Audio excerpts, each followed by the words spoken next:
상품수를 스큐로 나누면 되게 상품수가 많고, 한 달 매출이 9천만 원인데 하루 광고비가 15만 원을 쓰신다고 합니다. 이게 정답도 아니고 카테고리마다 또 다를 거고, 그리고 또 나의 경쟁자가 어떻게 하냐에 따라서 사실 다 달라지는 거기 때문에 정답은 아닌데, 한마디로 말씀드리면 여러 번 테스트 해보는 게 중요한 것 같아요. 그러면 월 매출 9천이었을 때 반품 비용도 다 계산하고 내가 딱 가져가는 게 얼마다? 근데 저 같은 경우에는 상품수도 많고 그러다 보니까 그 확률이 높아졌고, 그리고 또 상품수가 많기 때문에 한 상품의 의존도도 되게 낮아졌다고 보고 있습니다, 저는.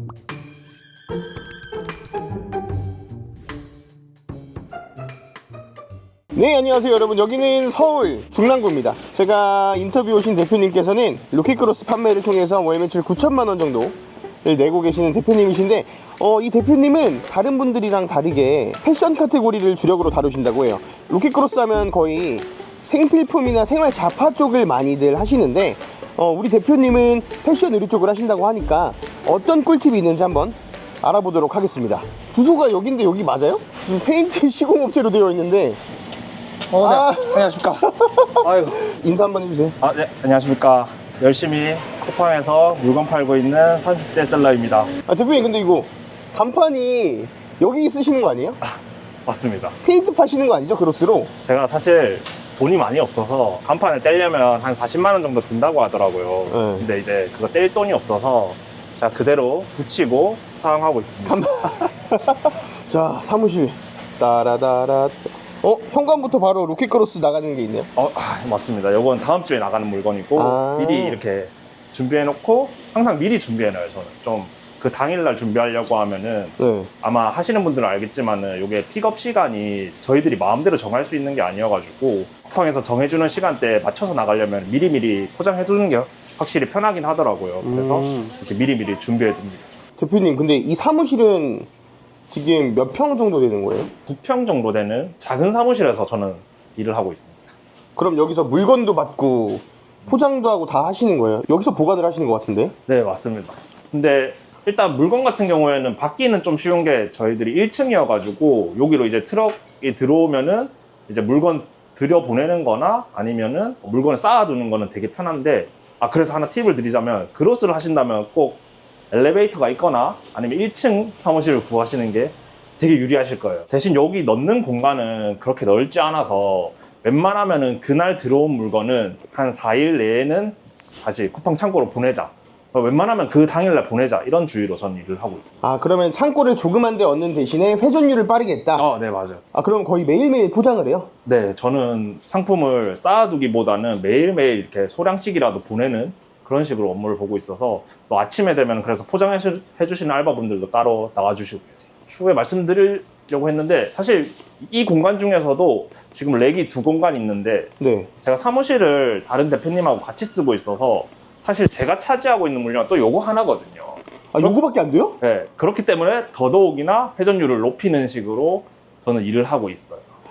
그러면은 그 뭐 보관하는 공간이나 보관료나 이런 것들을 좀 아낄 수가 있겠네. 칸이 파레트로 치면 하나, 둘, 셋, 네 파레트 정도밖에 안 될 것 같거든요. 3PL 따로 안 쓰시죠? 네, 3P를 안 쓰고 있습니다. 내가 보관할 수 있는 그 파레트 양이 네 파레트밖에 안 되는데 여기서 어떻게 월 매출 9천만 원을 찍어요? 다른 크로스 하시는 다른 셀러분들 얘기를 많이 들어봤었는데, 그렇게 대량으로 파시는 분들 중에서는 물건을 엄청 대량으로 많이 들고 오셔서, 그리고 그 물건을 엄청 대량으로 많이 쿠팡 창고에 넣어두시는 분들도 많이 계시잖아요. 네. 그런 분들은 필수적으로 많은 물건을 받아야 하기 때문에 큰 창고가 필요할 텐데, 저 같은 경우는 매일매일 소량이라도 조금씩 매일매일 물건이 들어올 수 있도록 그렇게 일을 하고 있습니다. 그러면 내가 물류비에서 조금 손해는 보겠지만 그럴 수 있어요. 맞아요. 그 뭐 서류나 이런 것들은 계속 써야 되니까. 맞아요. 중국에서 들고 오는 물건 같은 경우는 더더욱이나 그럴 수 있죠. 그래서 상품들에 대한 재고표나 아니면 재고 관리를 다른 분들보다 조금 더 좀 신경을 많이 써서 저는 일을 하고 있는 것 같아요. 어떻게 요 정도 물건을 보관하면서 그 위탁 판매도 아니고 구매 대행도 아닌데 9천만 원인 거잖아요. 그죠? 야, 진짜 신기하다. 그간에 열심히 했기 때문에, 그리고 저는 지금 또 거의 10시간씩 일하면서 이렇게 네. 많이 재고 관리라든지 아니면 상품 관리를 하고 있기 때문에, 어떻게 보면 제가 많이 갈려 들어갔기 때문에 가능한 거인 것 같아요, 저는. 요런 박스 하나에 제품이 몇 개나 들어가요? 사실 요거 같은 경우에는 지금 부피가 있는 상품이어가지고, 지금 안에 들어가 있는 상품 같은 경우에는 요거 같은 경우에는 아마 한 20개? 20개 정도 들어갈 거예요. 많이 들어가도. 아, 그럼 이거보다 더 작은 것도 판매하신다는 거죠? 그 패션 카테고리를 하시잖아요. 그죠. 그러면 요런 박스가 지금 밑에가 한 60, 높이가 30 정도 돼 보이는데 요런 박스 기준으로 몇 개 정도 들어가는 제품을 판매하시는 거예요? 아마 제가 제일 많이 쓰는 박스가 여기 밑에 있는 이 박스거든요. 요 정도 박스 되는 물량의 작은 물건인 것 같은 경우에는 70개 정도가 들어갑니다. 아, 그렇기 때문에 사실 여기에 요 박스가 한 4개 박스만 나간다 쳐도 사실 280개 정도의 물량이 나갈 수가 있는 거죠. 야, 근데 사실 이렇게 소량 그 사이즈가 작거나 네. 가벼운 것들 물류비를 아낄 수 있어서 좋긴 한데 경쟁이 너무 치열하잖아요. 그건 맞는 것 같아요. 아, 맞다. 여러분, 이분이 한 달 매출이 9천만 원인데 하루 광고비가 15만 원을 쓰신다고 합니다. 사실 그 15만 원 쓰는 데에서는 15만 원 이상으로 갔을 때 아까 말씀드렸듯이 저 같은 경우는 재고 관리도 좀 철저하게 하는 편이고 매일매일 물건이 나가다 보니까 제가 쳐낼 수 있는 물량이 어떻게 보면 한정적이게 돼 있어가지고 제가 그 선을 안 넘기 위해서 좀 적게 쓰는 것도 있고요. 그리고 아까 말씀드렸듯이 거의 매일매일 10시간씩 일을 하면서 아직도 지내고 있기 때문에 그런 게 가능하지 않았나 와, 저는 생각을 합니다. 그럼 사무실에 가서 인터뷰 해볼까요? 네. 뭐 작은 공간이 있습니다. 여기도 약간 어떻게 보면 주택가를 조금 개조한 그런 느낌이에요. 네, 맞아요. 그죠? 아, 여기 보니까 다른 분 자리도 하나 있네요. 네, 맞아요. 아까 사무실 같이 쓰시는 분이 있어서 저 같은 경우는 여기 같이 쓰시는 대표님이랑 되게 오랫동안 알고 지낸 사이였는데 또 서로 잘 맞아요. 그래서 나중에 셀링 활동을 오래 하시다 보면은 필수적으로 외로운 순간들이 오거든요. 네. 근데 그걸 잘 극복하기 위해서는 이렇게 마음 맞는 분이 계시면은 같이 일하는 것도 전 추천드리는 편이긴 해요. 이거 찍어도 될까요? 업무 고정비가 있는데 월세가 47만 원. 되게 저렴하네요. 서울인데? 네, 맞아요. 3천 30만 원인데 3천한테 용돈 드리는 거예요? 요거는 이제 저희 물건을 또 배송해 주시거나 따로 관리해 주시는 분들이 계셔가지고 아, 대표님 국내 사입도 하시는구나. 그죠. 전부 다 하고 있습니다. 저는 중국부터 한국 같이 해야 아무래도 좀 경쟁력이 있다고 생각을 해서 네. 둘 다 같이 하고 있습니다. 이게 뭐예요? 바탕화면에 있는 거? 요건 저희 로고고 네. 로고 같은 경우에는 그냥 뭐 사실 되게 공들였다기보다는 갑자기 떠올라서 네. 이 로고를 만들고 그냥 브랜드명으로 했고 마찬가지로 요것도 하나 팁을 드리자면은 요렇게 이제 브랜드명을 정하셨으면은 꼭 상표권 등록하셔서 쿠팡 내에서는 중요할 수 있거든요. 맞아요. 아마 하시는 분들은 많이 아실 텐데 상표권 등록하셔서 자기 상품 그리고 자기 어떤 저작권, 권리 이런 거 잘 챙기시길 바라겠습니다. 이거 뭐야? 요거는 제가 또 다른 일을 하는 것 중에 네.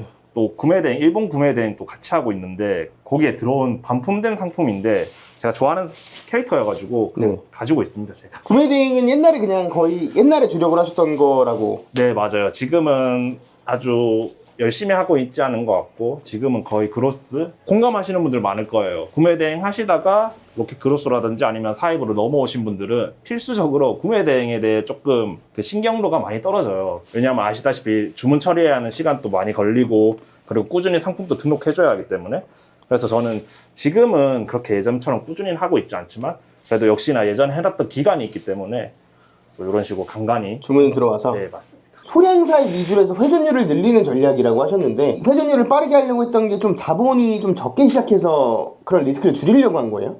맞습니다. 자본도 자본인데 사실은 제가 다르게 일을 하는 게 저는 최대한 많은 상품을 빨리 이렇게 판매해보고 싶었던 게 컸던 것 같아요. 그래서 많은 상품을 하다 보니까 어쩔 수 없이 또 소량으로 가져올 수밖에 없는 그런 상황이 있었는데 근데 또 반대로 생각해보면 제가 초창기에 많은 상품을 해봤기 때문에 좀 빠른 데이터를 얻었던 것 같아요. 요렇게 하면 팔리더라. 요렇게 하면 팔리더라도 있고 요런 게 팔리더라 요런 것들을 조금 더 빠르게 알았던 것 같고 그래서 거기서 걸려 나왔던 상품들을 비슷한 상품들을 또 깔아본다거나 아니면은 비슷한 카테고리를 또 깔아본다거나 그런 식으로 쭉 진행했던 게 지금까지 이어져 오는 것 같아요. 지금까지 쭉 비슷한 플로우로 소량 그리고 많은 상품들을 해보기. 지금 한번 그러면 테스트할 거예요. 내가 이걸 테스트할 거야.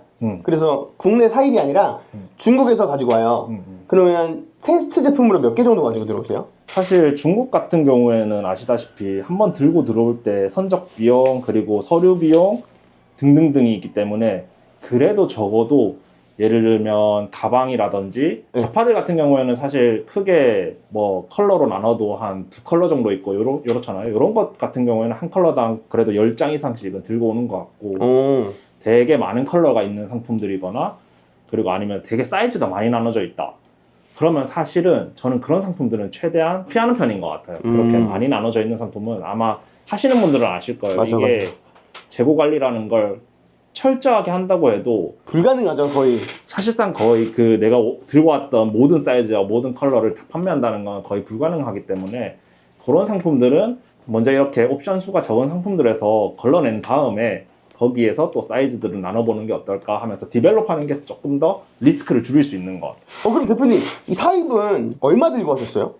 처음에 시작했던 금액은 아마 300만 원 정도였던 것 같아요. 아, 대박. 그렇게 해서 쭉쭉 키워나갔던 것 같고 사입 금액은 사실 많으면 많을수록 좋죠. 근데 조금만 가지고 있어도 비싼 상품을 팔 필요는 없는 거잖아요. 처음 경험해보는데. 그리고 처음 경험해보는데 불쑥 너무 큰 금액을 드리는 것도 저는 그건 좀 아니라고 위험하다. 위험하다고 생각했기 때문에 오. 적은 금액에서 저는 오히려 더 좋은 것 같아요. 좀 마음이 편했다. 그 마음이 편하기 때문에 조급하지 않았다. 이런 것들이 쭉 이어져 오는 것 같아요. 근데 이게 되게 궁금해요. 대표님은 월 매출 9천인데 하루 광고비를 15만 원을 쓴다는 소리는 한 달에 한 400만 원, 500만 원 정도 쓴다는 소리고 네, 맞습니다. 이거는 판매 단가의 대략 5% 정도만 광고비로 지출을 하신다는 건데 요즘 거의 기본적으로 매출의 10에서 15%는 광고비로 기본적으로 쓴단 말이에요. 다른 사람의 절반 이하로 광고비를 쓰고 있어요. 그러면 대표님 입장에서는 저는 물류를 쳐낼 수 없어서 물류 쳐내는 것도 힘들고 혼자서 다 하기 때문에 그렇게 해요라고 하지만 어떻게 보면 되게 효율적으로 광고를 하고 있거든요. 근데 이렇게 광고를 하면 메인 키워드에서는 제 시간대에 노출이 될 수가 없을 거예요. 맞죠? 맞습니다.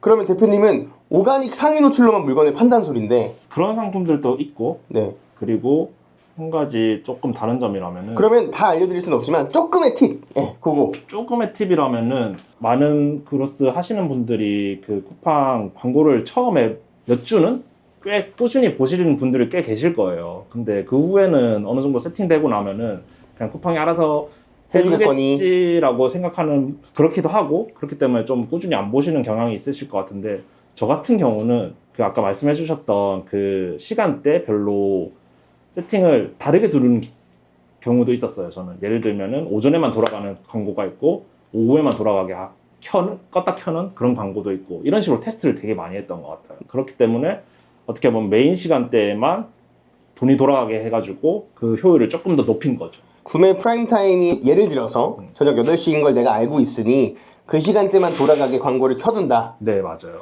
그렇게 하면 그 시간대에만 광고가 돌긴 하지만 효율 자체가 떨어질 수도 있거든요. 맞아요.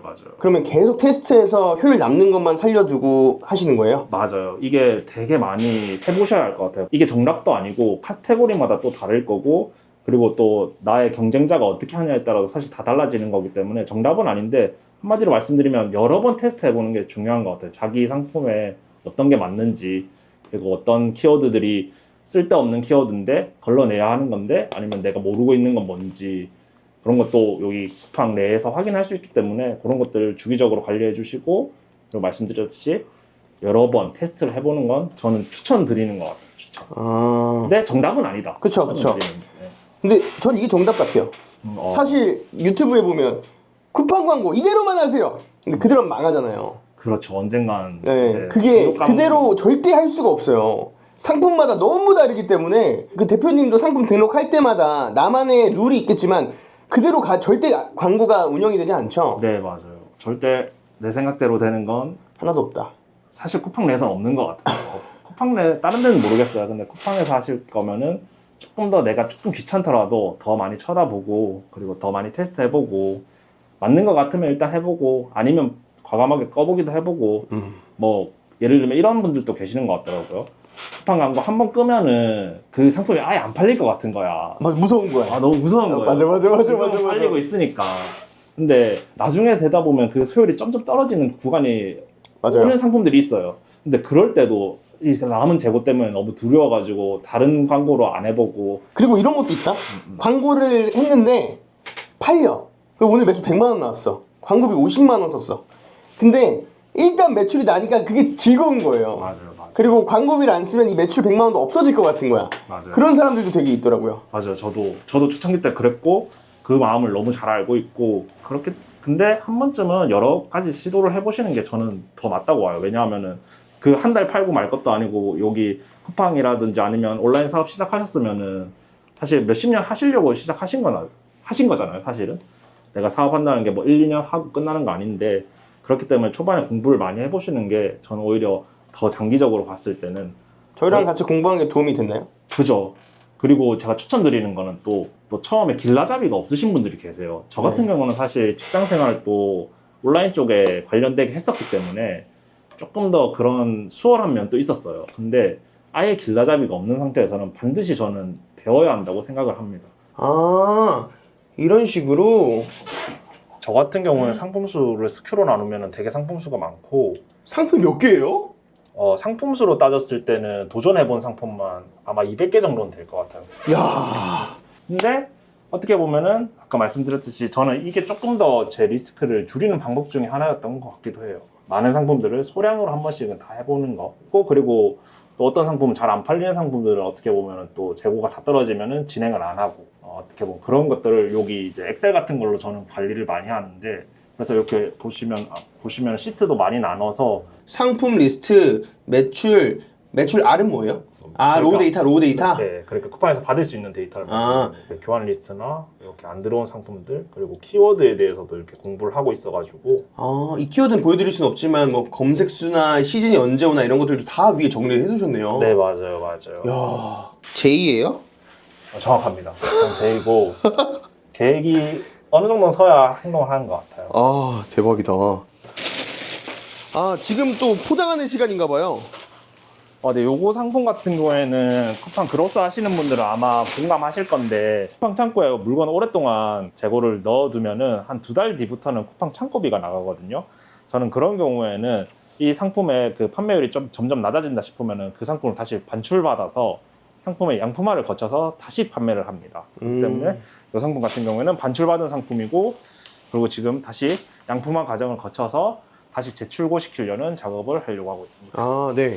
대표님, 이런 식으로 맨날 그 작업을, 이거 지금 저희 촬영 중이라 대표님 직접 하시는 거죠? 대부분 이제 포장 업무는 제가 직접 잘 안 하긴 하는데 그래도 이렇게 또 손님분들께서 오셨으니까 열심히 일하는 모습을 보여드려야 해서 이렇게 직접 한번 오랜만에 해보겠습니다.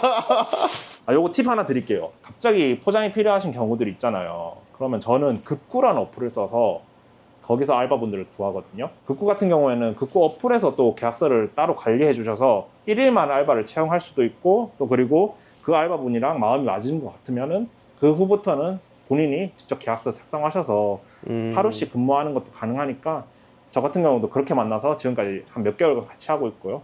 그런 식으로 같이 일하시는 것도 추천드립니다. 사실 거의 그 완벽한 상태로 왔는데 이런 거 양품화 체크할 게 있어요? 사실은 양품화 체크할 게 그렇게 많지 않은 경우들도 있는데 지금 요거 같은 경우에는 그렇게 상품이 더럽거나 아니면은 불량이 있거나 그런 율이 좀 적은 상품이어서 제가 그렇게 꼼꼼히는 안 봐도 될 정도인데 특정 상품들은 고객님들이 사용하시고 난 다음에 다시 반품을 하시는 이런 경우들도 있어요. 그리고 그 반품된 상품을 또 구매하셔서 또 반품하시는 분들도 있기 때문에 그런 것들은 또 꼼꼼히 이렇게 오염이 있는지 아니면 불량이 있는지 잘 점검하시고 그 다음에 다시 재포장도 깔끔해 주신 다음에 바코드 또한 또 깔끔하게 다 붙여 주셔야 해요. 쿠팡 바코드? 네, 맞아요. 안 그러면은 쿠팡 측에서도 어느 정도는 상품에 대해서 검수를 하기 때문에 그 상품 자체가 심한 불량이 있으면은 상품을 받아주지 않는 경우도 있거든요. 그러면 또 왔다 갔다 하는 그 물류비가 2배로 들어요. 그런 것보다는 한번 나갈 때 꼼꼼히 보는 게 아무래도 훨씬 좋겠죠. 대표님, 근데 월 매출 9천만 원인데 패션 카테고리 같은 경우에는 반품이 좀 있지 않아요? 사실 그 문제 때문에 저도 아직까지도 완벽히 해결되지 않은 문제인 것 같고 아무래도 쿠팡에서는 반품률이 많이 높을 수밖에 없는 카테고리인 것 같아요. 근데 대신에 그 반품되는 상품을 쿠팡에서 또 양품화 과정을 거쳐주거든요. 더 재판매될 수 있도록. 그렇게 되면 또 고객님들한테 또 나갈 수 있는 것도 있고 그리고 그것보다는 거기에 스트레스를 많이 받는 것보다는 다른 상품들 더 많이 팔아서 그 손해를 메꾸자 이런 생각도 가지고 있기 때문에 오히려 저는 스트레스는 많이 받지 않습니다. 그런 걸로. 그러면 월 매출 9천이었을 때 반품 비용도 다 계산하고 내가 딱 가져가는 게 얼마다 퍼센테이지로 대략 퍼센테이지로는 아마 정확하게 말씀드리기 어려운데 아마 다른 중국 사입하시는 분들은 제가 알기로 그냥 수익률이 30%대로 나오고 하시는 걸로 알고 있어요. 근데 패션 카테고리는 그 정도까지 가져가기는 힘들다고 제가 생각을 들고 대부분 제가 계산을 해보면 20% 이하로 잡히는 것 같아요. 그러면은 9천만 원 나왔을 때 한 1,500, 1,800 정도? 네, 맞아요. 반품이 많아서 그렇죠. 반품도 많고 그리고 예상치 못한 재고 수급이 안 돼서 그런 경우도 많고 너무 갑자기 잘 팔려서. 네, 그런 경우도 많은 것 같아요. 왜냐하면 제가 한 번에 많은 물량을 넣지 않기 때문에. 그렇죠. 이렇게 소량 가지고 오면 재고 이슈가 없어서 너무 좋긴 한데 맞아요. 이거랑 거의 동시에 맞아요. 너무 잘 팔려버리면 상품을 빨리 땡겨야 되니까. 그죠. 그런 문제도 있기 때문에 아까 말씀드렸듯이 또 재고 관리에 대해서 어떻게 보면 신경을 많이 쓰고 있는 것 같아요. 그런 문제들이 뭐 많이 생기기 때문에 사실은. 좋습니다. 생겨서. 이건 뭐 하시는 거예요? 제가 또 신발도 판매하는 게 있는데 많지는 않지만 신발도 나가는 상품들이 있어서 신발 박스 포장하는 거예요? 네, 맞아요. 신발 박스도 일일이 이렇게 사실 손이 많이 갑니다. 이쪽 카테고리가. 제가 그래서 아까도 말씀드렸듯이 오랫동안 일할 수밖에 없는 게 여러분들 너무 그로스 쉽게 보고 아니 근데 본인이 그런 카테고리를 좋아하시는 거 아니에요? 사실 그래서 저는 예를 들어서 뭐 이런 패션 카테고리 하시고 싶은 분들은 정말 좋아하시는 분들 아니면은 피 보실 수 있기 때문에 조심히 한번 도전하시는 걸 추천드리고 또 뭐 물론 이런 것도 소소한 재미는 있어요. 제가 이거 평생 언제 접어봤겠어요. 그죠? 근데 이렇게 접다 보면은 또 제가 되게 잘 접어요. 2개까지 접을 필요가 없어가지고. 나머지는 알바 시킬 거니까? 네, 맞아요. 저 궁금한 게 그러면 신발 사이즈가 다양하잖아요. 맞아요. 그런데 아까 말씀하실 때 리스크 있는 다양한 색상이나 다양한 사이즈는 피한다 말씀하셨는데 이거는 사이즈가 많거든요. 맞아요. 그래서 저 같은 경우에는 신발 같은 경우에는 다 품목을 하지 않습니다. 캔버스면 캔버스 하나 막 이런 식으로. 네, 맞아요. 다 품목을 하지 않고 그리고 이것도 팁이 될 수 있는데 자파 같은 경우에는 시즌에 맞춰서 잘 준비하시면은 한 상품만 준비하더라도 잘 판매되는 경우들이 있거든요. 그래서 시즌 잘 보셔서 여름철엔 여름철에 맞는 슬리퍼라든지 아니면 뭐 물놀이 신발이라든지 그런 신발도 판매하셔도 좋고 겨울철엔 또 겨울철에 맞춰서 그러니까 너무 많은 상품을 안 하더라도 잘 판매되는 경우들이 많기 때문에 그런 식으로 관리를 하는 것 같아요. 사이즈는 많되 대신 품목을 줄이는. 대표님 그럼 이렇게 스트레스 받으면 가끔 산책도 하고 하시는 거예요? 왜냐면 혼자서 계속 있으니까. 네, 맞아요. 아무래도 혼자 있을 때는 이렇게 밖에 나와서 조금 돌아다니고 그리고 여기 동네가 되게 조용한 동네예요. 제가 사무실을 쓰고 있는 곳이. 네.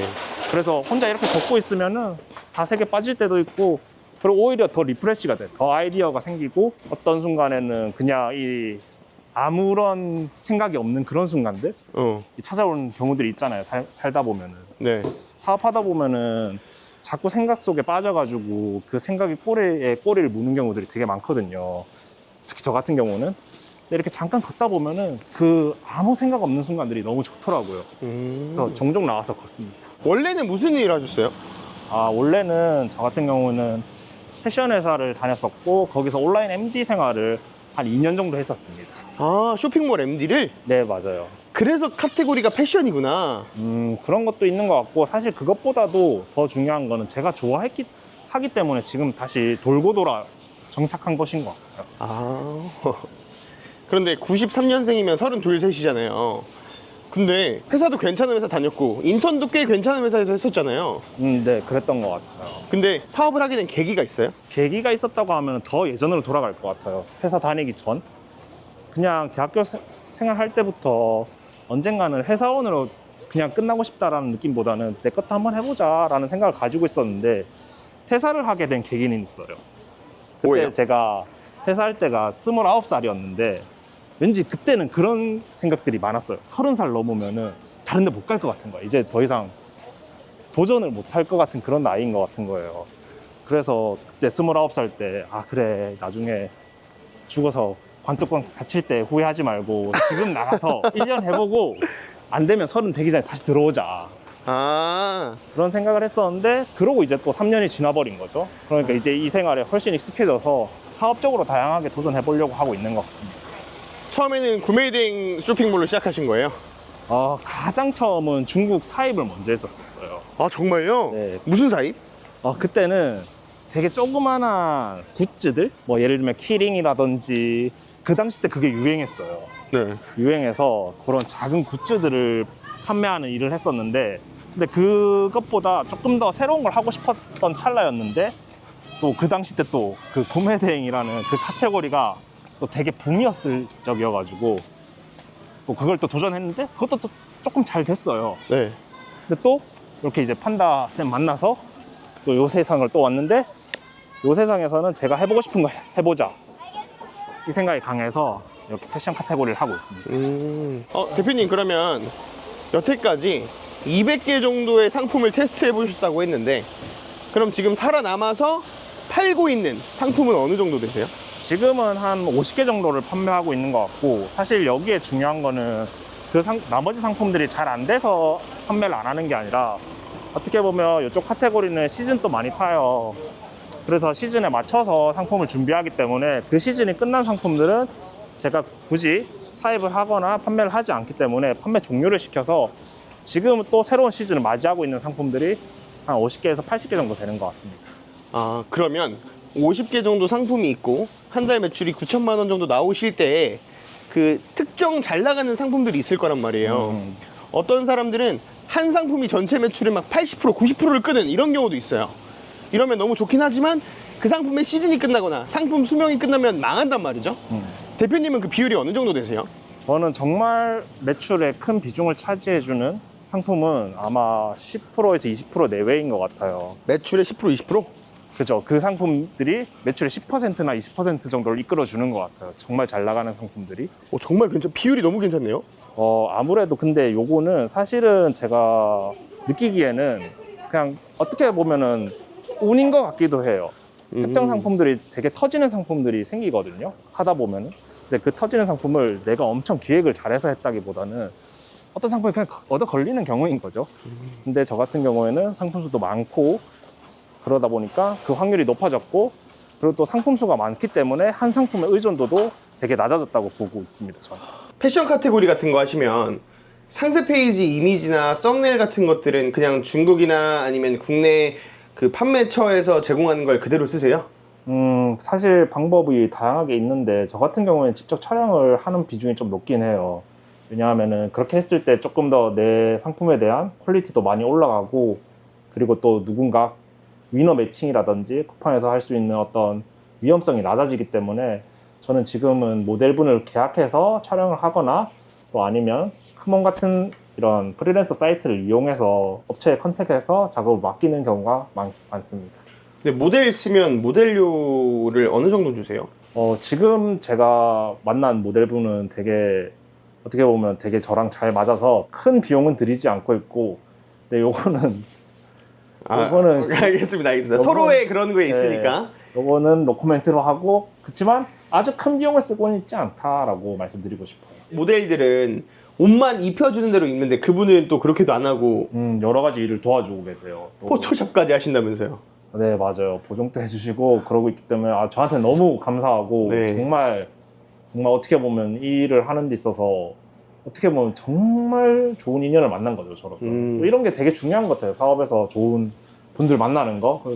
아시는 다른 대표님도 와 계신데 저 대표님 덕분에 또 잘 되고 있어서 되게 인연이 중요하다고 저는 생각을 합니다. 대표님, 그러면 대표님이 생각했을 때 대표님은 아마 중국 사입이 스마트 스토어 판매였을 것 같고, 최초 사입이 맞죠? 네, 맞아요. 그 스마트 스토어 사입, 일본 구매대행, 중국 구매대행, 그리고 로켓크로스 사입.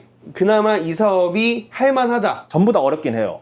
전부 다 초반에 시간이 많이 들어가고 전부 다 똑같이 힘든 정도는 비슷한 것 같은데, 그래도 처음 도전하실 때는 조금 리스크가 적은 구매대행, 그중에서 저는 일본 구매대행을 좀 더 오래 해왔기 때문에 일본 구매대행이 상품이 재밌고 중국 구매대행과 다르게 상품의 퀄리티도 좋기 때문에 그런 거에 대한 스트레스를 좀 덜 받으실 수 있어요. CS나 아니면 그 상품 자체에 대한 문제 때문에 배대지에서 문제가 생긴다거나 그런 스트레스가 적기 때문에. 상품이 좀 더 완벽한 경향이 있죠. 네, 맞아요. 사실 중국이랑 거의 비교하기 힘들 정도로 좋은 경우들도 많기 때문에 일본 구매 대행을 하시면서는 그런 장점이 있는 것 같고, 그리고 또 고대 판다님께서 가르쳐 주시고 계시는 수동 상품만 잘 찾으시면은 저 같은 경우도 아직 한 개 상품이 아직까지도 잘 판매되고 있는 게 있거든요. 그런 상품들은 말씀해 주시듯이 효자 상품이 될 수 있기 때문에 그런 상품도 한번 찾아보시는 걸 추천드립니다. 그리고 난 다음에 조금 아까 말씀드렸듯이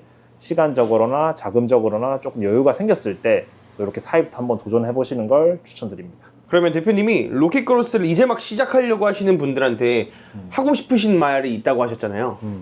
제가 한 가지 말씀드리고 싶은 점이 있다면은 맨 처음 시작하실 때 너무 물리적으로 시간이 없으시거나 금전적으로 너무 부족하신 분들은 조금은 여유를 가지신 다음에 다시 도전을 하시는 걸 조금 더 추천드리는 쪽이긴 해요. 왜냐하면은 제 주변에서도 어떻게 보면 남들이 다 잘 되고 있는 것 같아서 빨리 해보려고 하다가 오히려 그 타이밍이 아니었는데 본인은 시간도 많이 없는데 그런 도전을 했다가 잘 안 되신 분들도 좀 봤던 것 같아요. 그렇기 때문에 조금 여유가 있을 때, 그리고 조금 더 좋은 기회가 될 때, 그리고 좋은 길라잡이를 찾았을 때, 그럴 때 도전해 보시는 걸 전 적극 추천드리고, 그리고 또 자기가 지금 열정이 많이 불타고 있을 시점 때 그 시간에 자기를 많이 그 에너지를 많이 쏟아내셔야 추후에는 조금 편해지니까 그 시간만큼은 정말 많이 열정을 쏟아내시기를 추천드립니다. 사실 유튜브나 이런 걸 보면은 저희도 그렇지만 어떻게 보면 광고를 하기 위해서 막 하루에 1시간만 일해요, 3시간만 일해요 이렇게 얘기하는 경우들이 있는데, 물론 지금은 그렇게 일할 수 있지만 사실 그 사람들이 그렇게까지 되기 위해서 그 전에 막 밤새서 일하고 막 그랬던 시기들이 분명히 있고, 대표님도 그랬던 시기가 있고 지금도 그런 시기를 겪고 있는 와중이잖아요. 네, 맞아요. 그래서 되게 현실성 있는 조언 그리고 진심을 얘기하신 것 같고, 그리고 아까 이 다음에 다음 스텝 혹은 그 다음 계획이 있다고 말씀하셨는데, 어떻게 보면 이 영상에서 얘기한 거니까 나와의 약속이라고 생각하시고 뭘 하고 싶으신지 궁금해요. 사실 다들 꿈꾸시는 거긴 해요. 이렇게 이제 판매만으로 끝나는 게 아니라 브랜드를 만들어서, 그리고 그 브랜드 내에서 내가 어떻게 보면은 내 많은 감성이 묻어있는 상품을 팔고 싶다 이러신 분들이 많은 것 같은데, 저 또한 마찬가지고 저는 최종적으로는 제 브랜드를 잘 키워서 그걸 매각까지 해보는 게 제가 사업에 처음 들어왔을 때부터의 목표였기 때문에 정말 잘 나가는 브랜드들처럼 열심히 키운 다음에 엑시스를 하겠다. 누군가에게 그 가치를 한번 인정받아서 그 매각을 한번 해보는 게 제 최종 꿈인 것 같아요. 이 사업을 하면서. 아, 좋습니다. 오늘 거의 하루 종일 대표님 따라다니면서 물건 들어오는 것도 보고 포장되는 것도 보고 했는데, 마지막으로 이 영상을 보고 계신 시청자분들에게 한 말씀 하신다면요? 온라인 사업 하기로 마음먹으신 분들이라면은 조금 주변에 잘 되고 있는 이야기들에 너무 현혹돼 가지고 나는 지금 왜 이렇지 이러면서 조급해 하시지 마시고, 본인이 좋아하는 거 그리고 본인이 잘할 수 있는 거 잘 생각하셔서 상품도 한번 천천히 셀렉해 보시고, 그리고 시장도 한번 조사해 보시고, 그리고 또 내가 진짜로 이걸 오랫동안 할 수 있는지 진지하게 고민도 해 보시고, 다양한 생각을 거치신 다음에 누가 더 빨리 하더라도 그게 반드시 더 오래 간다는 것도 아니기 때문에 본인만의 속도로, 그리고 본인이 충분히 즐기면서 또 열심히 할 수 있는 속도로 오랫동안 사업을 열심히 하시길 바라겠습니다. 오늘은 저희와 함께 로켓크로스 수업을 들으신 30대 초반 한 대표님을 모시고 인터뷰를 해봤는데요. 대표님, 마지막으로 그 시청자분들한테 빠이빠이 인사 한번 해주세요. 바이바이. 아, 좋습니다. 여러분 구독, 좋아요 부탁드리고 다음에 더 좋은 영상으로 찾아뵙겠습니다.